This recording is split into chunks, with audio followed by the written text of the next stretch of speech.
삼국의 발전 수준입니다. 자, 늘 우리는 고구려가 늘 앞서 있다 생각해요. 즉 말해서 신라 고구려 백제 그죠? 신라 고구려 백제 잘 안 나오네요. 예, 이 말을 잘 안 듣네요. 자, 해가지고 나옵니다. 신라 고구려 백제. 이 백제가 각각 그죠? 펜이요 좀 마음에 안 드는데 이거. 자, 이렇게 작은 걸로 해가지고 이 중에서 고구려가 가장 뛰어나다, 선진적이다 이렇게 이야기를 자주 합니다. 근데 뭐가 선진적이냐 이렇게 물어보면 대체로 그런 이야기를 해요. 왜냐면은 봐라, 영토가 이렇게 크지 않느냐, 영토, 그죠? 그 다음에 이 영토에다가 또 그 다음에 중국과 맞짱을 떠요. 예? 맞짱 뜨는 게 이게 또 맞짱 뜨는 게 이게 또 고구려 아닙니까? 그래서 고구려가 시스템이 가장 뛰어나니까 그래도 중국과 수당 전쟁, 수당과 전쟁은 70년 동안 벌이는 거 아니냐? 뭐 이런 생각을 가지고 있죠. 그런데 곰곰이 생각해 보면 과연 이렇게 영토가 넓었다는 거하고 그 신라는 백제는 요만큼 신라는 요만큼이었는데 나중에 신라가 이만큼 올라가 대동강까지 갑니다마는 고구려가 가장 영토가 컸다 해서 고구려가 가장 인구가 많았을까? 그래서 일단은 연구로는 인구가 좀 많다고는 그래요. 그러나 우리가 생각하는 만큼 이 영토 크기에 비례해 가지고 백제가 인구가 적었던 건 아닙니다. 그래서 그 신라 고구려 백제 중에서 그래도 가장 이렇게 시스템이 가장 앞섰던 나라가 뭘까 하면 단연 백제였어요. 뭐냐면은 고구려가 아마 율령 반포가 384년경인 그 소수리망 때 될 거예요. 신라 법흥왕 때죠. 법흥왕 때 이 527년인가 그 율령이 공포되고 그러니까 한 백 몇십 년 지나죠. 그 백제는 언제예요? 백제는 260년인가 고이왕 때예요. 고이왕 때. 그러니까 이 삼국 중에서 이 시스템을 제일 정확하게 이야기하면은 율령이 공포되는 건데 법령이 공포된다는 것은 국가 질서가 형성된다는 얘기거든요. 그래서 고구려나 신라는 불교가 들어와야 율령이 공포되고 이게 서로 이렇게 아구가 맞아요.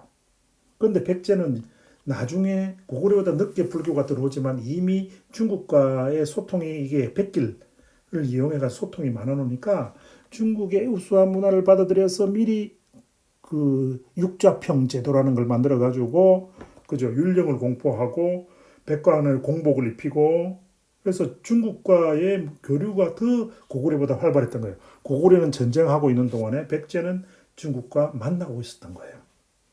자, 그렇다면은 고구려가 가장 뛰어나다 이렇게 보면 또는 뭐 어떤 사람에 따른 백제가 뛰어나다, 신라가 뛰어나다. 사실은 이런 것을 이야기하려는 이유는 누가 잘난 나라가 뭐냐를 보려고 하는 게 아니에요.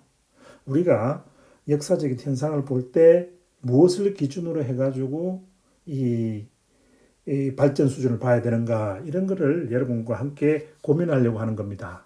그러니까 그러면은 어떻게 해야 보다 업그레이드된 나라인가라는 것을 지금 공부하고 싶은 거예요. 그래서 제가 이 척도를 만들어 왔어요. 1번, 2번, 3번 이거 차례대로 한번 공부를 해볼게요. 이론이라 좀 어렵지만 들어보면 제일 수준이 낮은 사회는 모든 사회의 부가 노동력이에요. 노동력에서 모든 부가 만들어진다고 생각하기 때문에 이 노동력이 많은 사람, 즉 노비가 많으면은 장땡인 거야. 그죠? 제일 좋은 거예요. 그래서 노비를 많이 거느리고 있는 사람이 제일 부자예요. 그런데 이 수준 높은 사회에 가서는 노동력을 많이 데리고 있는 것보다 토지를 많이 가지고 있는 토지가 많은 사람이 부자예요. 토지가 네 땅이 몇 땅이냐 하면은 한 100 정도 된다. 이러면 와 부자다. 너 밑에 그 소작하는 사람 몇 명이냐? 그 다음 묻는 게 소작이 몇 명이에요. 너 땅이 얼마만큼 넓으냐? 이게 이런 나라와 너는 몇 명의 노비를 거느리고 있느냐, 노예가 몇 명이냐 하는 나라는 전혀 차원이 다른 나라예요. 그래서 이 노동력이 돈인 나라, 노비가 재산인 나라에서는 인간에 대한 인간의 직접적인 지배를 한다. 그래서 모든 세금은 인두세다 이 말입니다. 모든 세금은 대가리 숫자다. 머리 숫자다. 그죠? 머리에 따라서 세금을 매긴다 이런 거예요. 그래서 수준이 낮은 나라에서는 사람 1인당 너 이리 와 해가지고 너는 올해 세금을 5말 쌀 5말을 내어라. 1인당으로 매기는 거예요. 너는 5명이니까 1 곱하기 5, 5명, 5, 25, 25까마를 내어라. 뭐 이런 식이에요. 그래서 1인당 얼마의 세금을 낸다. 이런 걸 쓰겠다 준 거예요. 그러다 보니까 소작제라는 거예요. 토지를 매개로 해가지고 형성된 인간관계는 없어지고 무조건 뭐예요? 노비 경영을 통해서 이렇게 수치를 하는 거예요. 너 3월이 너는 내 노비니까 너 가서 일해. 일해서 생산물 가져와. 이런 거예요. 그러니까 소작제반. 그래서 골품제도. 그러니까 나라에서도 이렇게 노비를 많이 거느릴 수 있는 이런 사람들의 숫자가 바로 권력의 크기예요. 이 수준 높은 사회 가면 땅을 많이 가지고 있는 사람이 제일 대빵이고 부자인데 여기서는 노비를 많이 가지고 있는 사람이 대빵이니까 여기에서는 뭐가 형성이 돼요? 골품제가 형성이 되는 거예요. 사람마다 계급을 만들어가지고 사람 자체의 품을 만드는 거예요. 그러니까 진골, 성골, 육두품, 오두품, 사두품 이렇게 만드는 거예요. 그러니까 모든 지배 질서가 뼈가 얼마나 좋은 뼈냐. 그죠? 조상으로부터 뼈를 어떻게 물려받았느냐에 따라서 만들어지는 것이 바로 골품제도라는 거예요. 그런데 수준이 높은 사회에서는 조상의 뼈의 크기라기보다는 어느 정도 뭡니까? 과거제라는 거, 실력이 있어야 된다는 거예요. 그래서 관료제가 만들어지죠. 그죠? 전문적인 영역에 따라서 관료가 만들어지는 거예요. 그래서 신라 시대는 뭐 보면은 파진찬, 아찬, 잡찬, 대하찬 뭐 이렇게 해가지고 16관등이 만들어지잖아요. 16관등. 그런데 조선시대 오면 어떻게 돼요? 정1품부터 종9품까지 18품이 만들어지는데 여기에 더해서 관직이 만들어져요. 즉 정1품 숭록대부 영의정, 영의정이 관직이거든. 그죠? 또 그다음에 우리 이순신 장군이 정2품 정헌대부 삼도수군 통제사 이순신 이래 되잖아요. 그래서 통제사라든가 영의정이라든가 이런 관직이 만들어지는 건데 16관등은 그런 관직 제도가 없어요. 그냥 파진찬, 아찬, 잡찬 뭐 이렇게 뼈의 무게로만 등급을 나누고 거기에 골품제라는 제도를 6두품, 4두품, 5두품 이렇게만 나누는 거예요. 자, 그런 사회는 노비가 모든 것의 기준이니까 교환 이런 것들은 물물교환일 뿐이에요. 그죠? 수준 높은 사회는 금속화폐를 사용하죠. 금속화폐, 이런 말해서 우리 엽전이라 그러죠. 상평통보 이런 거. 그 다음에 이 시기에는 농업에는 걸맞지 않는 거예요. 유목이나 이런 데는 인신적 지배가 좋은 거예요. 그래 고구려 사람들은 공격을 하면 광개토 왕이 말이에요. 광개토 왕이 여러분들은 다 영토를 넓힌 왕인 줄 알고 있는데 실제로 광개토 왕의 기록을 보면은 그러니까 호태왕비, 광개토 대왕비를 보면은 왕이 궁솔 5만 해가지고 5만 명의 군대를 이끌고 어느 나라에 쳐들어가가지고 포로 5만 명과 그다음에 가축 3만 두를 노획해 왔다 이런 얘기가 많아요. 그렇죠? 그러니까 사람을 몇 명 포로로 잡아왔느냐가 가장 중요한 게 바로 이런 수준 낮은 시대인 거예요. 수준 높은 시대로 올라가면 어떻게 되는 거예요? 북동육진을 개척했다 이렇게 가야 되는 거예요. 북서사군을 개척했다. 사람이 없잖아요 여기는. 그죠? 오히려 영토, 영역 그래야 토지니까. 토지를 확대하는 것이 중요하니까. 그래서 이런 사회가 수준 높은 사회가 되면은 국경이라는 개념이 만들어지기 시작해요. 그런데 수준 낮은 사회는 모든 사회가 점으로 구성되어 있는 거야. 그래서 이게 점이 다 성이죠. 성읍국가죠.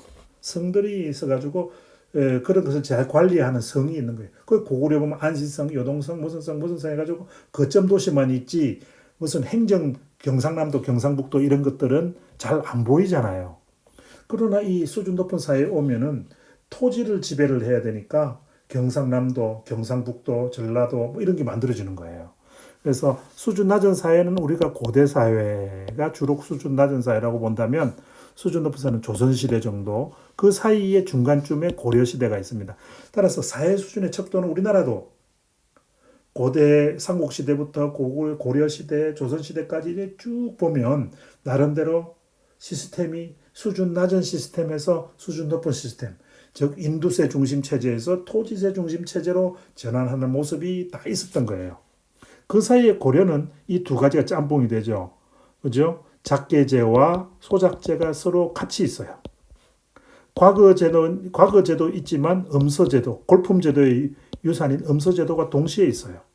고려시대는 음서제와 과거제가 동시에 있고, 작계제와 소작제가 같이 있고, 그죠? 인두세 중심과 토지세를 함께한 노동지대가 아직도 여전히 있는 거예요. 그러니까 이게 전시과잖아요. 그래서 물품화폐가 여전히 있죠. 그죠? 물물교환인데 물품화폐, 이 쌀, 포, 뭐 이런 걸로 쌀, 포, 전, 이 세 가지가 다 있는 거예요. 잡곡, 육류가 동시에 이루어지는 거예요. 그래서 이 고려시대는 조선시대로 가는 이런 시스템을 둘 다 가지고 있는 시대예요. 고대적 전통과 조선적 전통이 함께 모여 있는 게 고려시대예요.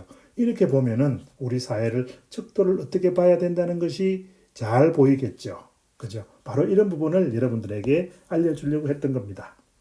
자, 그런 의미에서 삼국의 발전을 보면은 오히려 고구려는 수준이 낮았다는 거예요. 왜냐하면은 14관등 체제였고 아직도 관료제의 표식이 전혀 안 나타난다는 거예요.